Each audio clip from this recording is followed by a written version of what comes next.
அனைவருக்கும் வணக்கம். அனைத்து இந்திய அண்ணா திராவிட முன்னேற்றக் கழகத்தினுடைய முன்னாள் முதலமைச்சரும் இன்றைய எதிர்க்கட்சி தலைவருமாகிய அன்பு அண்ணன் எடப்பாடியார் அவர்கள் ஜானகி அம்மையாருடைய 100ஆண்டு விழாவில் கலந்து கொள்ள வேண்டும் என்பதற்கான அழைப்பிதழை முன்னாள் அமைச்சர்கள் சகோதரர் கடம்பூர் ராஜு மற்றும் உதயகுமார் மற்றும் விஜயபாஸ்கர் அவர்களும் வைகை செல்வன் அவர்களும் வீட்டுக்கு நேரடியாக அழைப்பிதழை கொடுத்தாங்க. அந்த அழைப்பிதழை நாங்கள் மனமாற ஏற்றுக்கொண்டிருக்கிறோம்.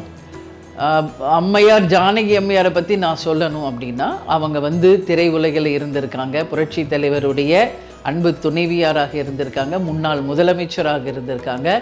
அவர்களுடைய 100ஆண்டு விழாவுக்கான அழைப்பிதழை கொடுத்ததற்காக அனைத்து இந்திய அண்ணா திராவிட முன்னேற்ற கழகத்திற்கு எங்களுடைய வாழ்த்துக்களை நாங்கள் தெரிவிச்சுக்கிறோம். இந்த விழா மிக சிறப்பாக நடந்துக்க வேண்டும் என்பதை மனதார இந்த நேரத்தில் நான் வாழ்த்துக்களை தெரிவித்துக் கொள்கிறேன். ஜானகி அம்மையாருடைய நட்பு கேப்டனுக்கும் எனக்கும் என்ன அப்படிங்கிறத இப்போ உங்களுக்கு நான் சொல்ல போகிறேன். 1990 திருமணம் முடிந்து சென்னைக்கு நாங்கள் வந்தவுடனே 3வது நாள் சரியாக எம்ஜிஆரினுடைய துணைவியார் ஜானகி அம்மையார் இதே வீட்டுக்கு இதே ஹாலுக்கு வந்திருந்து கேப்டனையும் என்னையும் ஆசீர்வதித்து, அந்த ஃபோட்டோஸ் எல்லாம் இங்கே உங்களுக்கு பகிர போகிறேன், இங்கே ஆசீர்வாதம் பண்ணி, மதுரையில் மாபெரும் ஒரு கூட்டம், அந்த கூட்டத்தில் என்னால் வர முடியாது, அதனால் இங்கே நேரடியாக இன்றைக்கி வாழ்த்தியிருக்கேன் அப்படின்னு சொல்லி மனதார அவங்க எங்களை 2 பேரையும் வாழ்த்தி ஆசீர்வாதம் பண்ணி, அன்னைக்கு அவங்க கொடுத்த இந்த பொக்கிஷம்தான் எம்ஜிஆர் என்று பொறிக்கப்பட்ட இந்த மோதிரம் கேப்டன் கரங்களிலும், ஜானகி எம்ஜிஆர் என்ற மோதிரம் என் கருத்திலும் அம்மா ஜானகி அம்மையார் வழங்கினாங்க. இந்த அன்பு பரிசை இன்றளவும் நான் ஒரு பொக்கிஷம் மாதிரி பாதுகாத்துக்கிட்டு இருக்கேன்.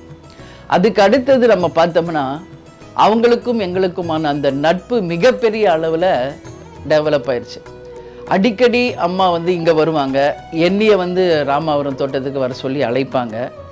அதுக்கு பிறகு நீங்கள் பார்த்தீங்கன்னா தீபாவளி, கேப்டன் பிறந்த நாளுக்கு எம்ஜிஆர் ஸ்கூலில் போய் அங்கே இருக்கின்ற காது கேளாத பிள்ளைகளுக்கு அன்னதானம் வழங்குவது கேப்டன் அன்றையிலிருந்தே தொடங்கினது. 90லேருந்து இன்று வரைக்கும் அந்த கேப்டன் பிறந்தநாள் அன்னைக்கு அங்கு இருக்கின்ற அனைத்து மாணவர்களுக்கும் ஆசிரியர்களுக்கும், நம்ம ரசிகர் மன்றமாக இருந்த போதும் சரி, இப்போ தேசிய முற்போக்கு திராவிட கழகமாக மாறின பிறகும் இந்த பிறந்த நாள் வரைக்கும் அதை தொடர்ந்து நாம் அங்கே அன்னதானம் வழங்குவதை ஒரு வழக்கமாக கொண்டு இருக்கிறோம். அது மட்டும் இல்லாமல் எம்ஜிஆர் காது கேளாதோர் பள்ளிக்கு ஆண்டுதோறும் 50,000 ரூபாய் கேப்டன் வருடாந்தோறும் வழங்குவதை ஒரு வழக்கமாக வச்சுருந்தார். அது இன்றளவும் தொடர்கிறது.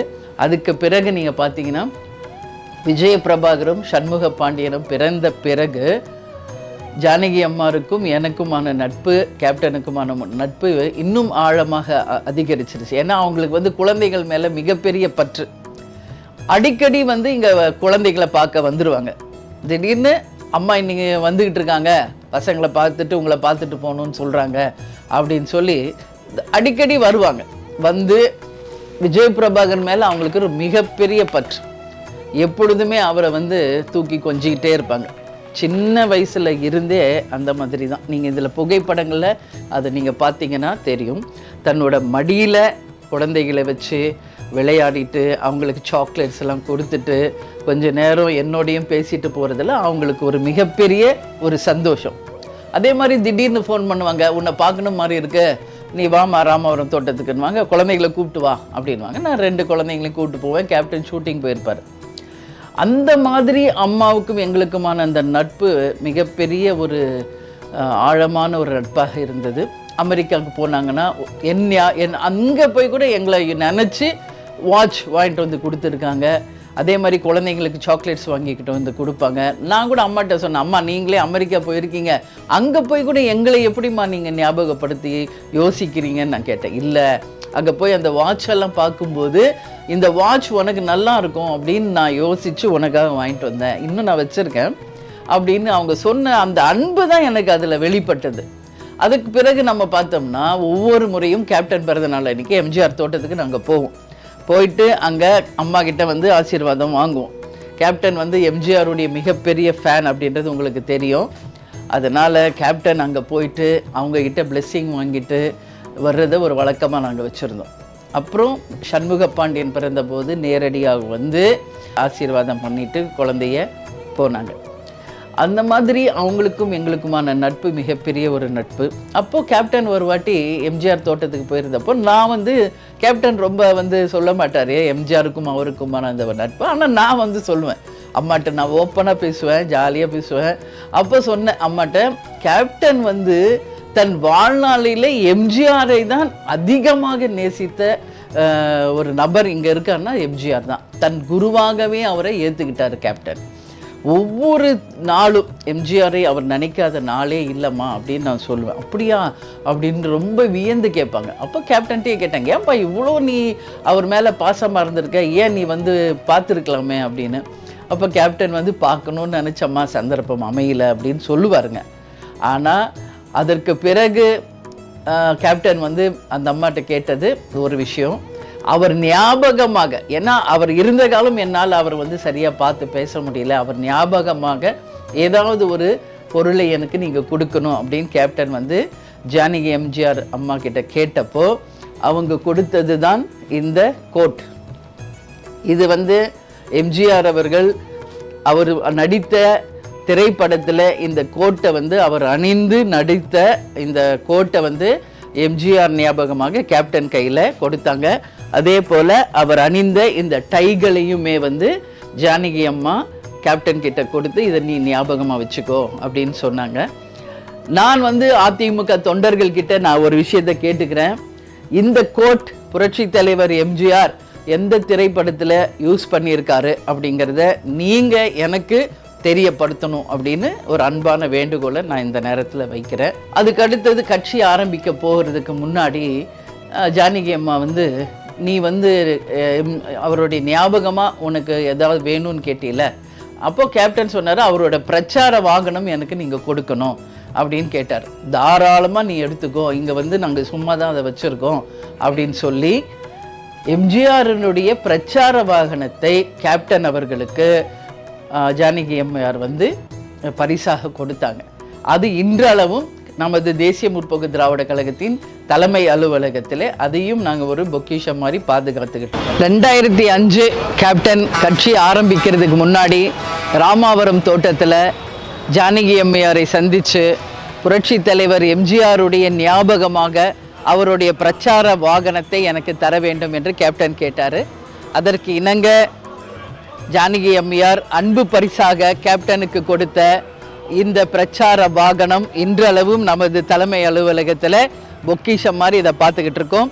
கேப்டன் அந்த மாநாடுலேயே சொன்னார், 2005 தான் நான் கட்சி ஆரம்பிக்கணும் அப்படின்னு இருக்கு, இந்த வாகனத்தினுடைய நம்பரும் 2005, இது கடவுளால் எழுதப்பட்ட நியதி விதி அப்படின்னு கேப்டன் மாநாடு திடல்லையே சொல்லியிருப்பாரு.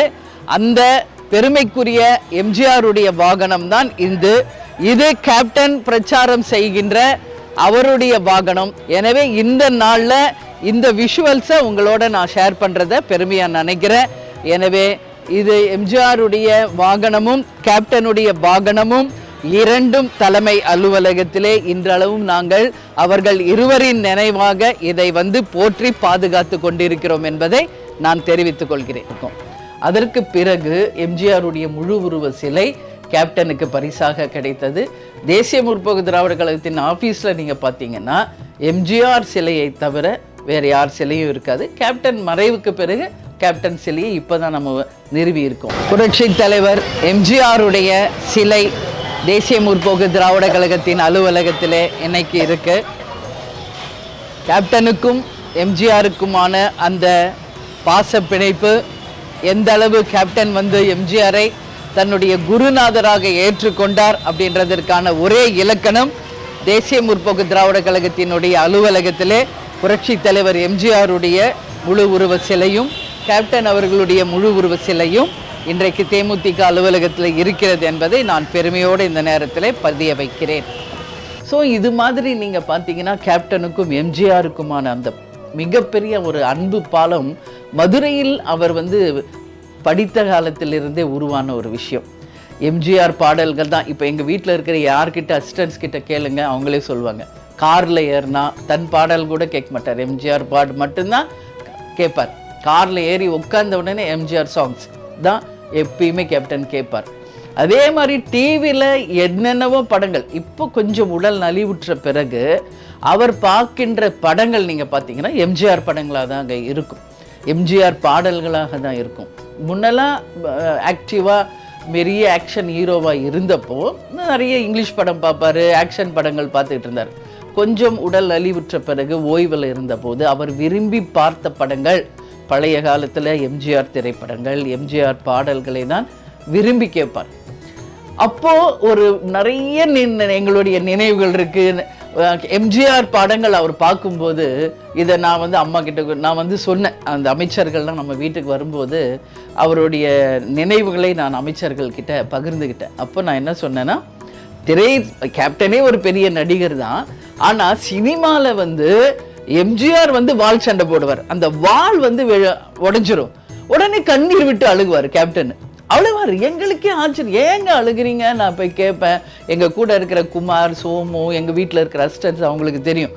அப்போ நான் ஓடி போய் பார்த்து அப்படியே கண்ணீர் விட்டு, ஏன்னா எம்ஜிஆரோட வால் உடஞ்சிருச்சான் அப்படின்னு அழுவாருங்க.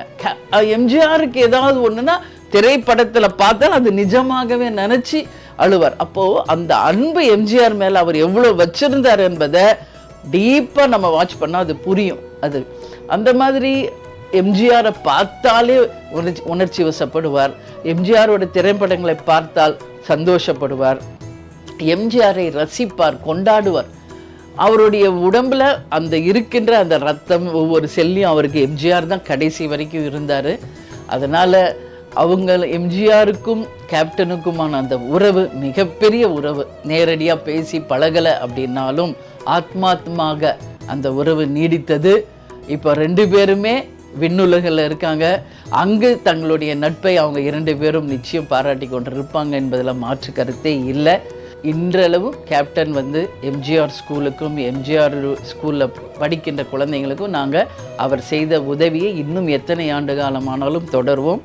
நிறைய நினைவுகள் இருக்குது. கொஞ்ச நேரத்தில் மொத்தத்தை என்னால் சொல்ல முடியாது. அந்த அளவு அவங்க குடும்பத்திற்கும் எங்கள் குடும்பத்திற்குமான அந்த நட்பு இருக்குது. அப்படி இருந்தப்போ தான் ஜானகி அம்மையார் மறைந்து விட்டார் அப்படின்ற செய்தி கேட்ட அடுத்த நிமிஷம் கேப்டன் ஷூட்டிங் எல்லாத்தையும் கேன்சல் பண்ணிவிட்டு காலையிலே அங்கே போயிட்டார் ராமாவரம் தோட்டத்துக்கு. ஒரு மகனாக இருந்து அங்கேயே உடல் அடக்கம் செய்து இறுதி அஞ்சலி செலுத்தி விட்டு தான் வீட்டுக்கே வந்தார். இது அங்கே எம்ஜிஆர் ஸ்கூலில் இருக்கிற எல்லாருக்கும் தெரியும். ஜானகி அம்மையாருடைய சகோதரர் மகள் லதா, அவங்களுக்கு எல்லாமே தெரியும். எங்கள் குடும்பத்துக்கும் அவங்க குடும்பத்திற்குமான அந்த அன்பு பாலம் இன்றல்ல நேற்றல்ல, ஆரம்பத்திலேயே தொடங்கி இன்றளவும் தொடர்ந்து கொண்டிருக்கிறது. இன்னும் எத்தனை ஆண்டு காலம் ஆனாலும் அது தொடரும் என்று இந்த 100ஆண்டு நாளில் அம்மாவுக்கு கேப்டன் சார்பாகவும் என் சார்பாகவும் குடும்ப சார்பாகவும் தேசிய முற்போக்கு திராவிட கழகத்தின் சார்பாகவும் எங்களுடைய மரியாதைகளையும் அஞ்சலிகளையும் வாழ்த்துக்களையும் ஜானகி அம்மாருக்கு தெரிவித்துக் கொள்கிறோம். அனைத்து இந்திய அண்ணா திராவிட முன்னேற்ற கழகத்தை சேர்ந்த அனைத்து தொண்டர்களுக்கும் நிர்வாகிகளுக்கும் வாழ்த்துக்களை தெரிவித்துக் கொள்கிறேன். நன்றி, வணக்கம். துல்லியமாக தினசரி நடப்பு நிகழ்வுகளையும் கல்வி, விளையாட்டு, அரசியல், வாழ்க்கை முறை, மருத்துவம், தொழில்துறை, சினிமா, பொழுதுபோக்கு போன்ற பல்வேறு நிகழ்ச்சிகளையும் உடனுக்குடன் காண கேப்டன் டிவி மற்றும் கேப்டன் நியூஸ் சமூக வலைத்தள பக்கங்களோடு இணைந்திருங்கள். உங்கள் வணிகத்தை கேப்டன் டிவி மற்றும் கேப்டன் நியூஸில் விளம்பரத்தின் மூலம் மேம்படுத்த விருப்பமா?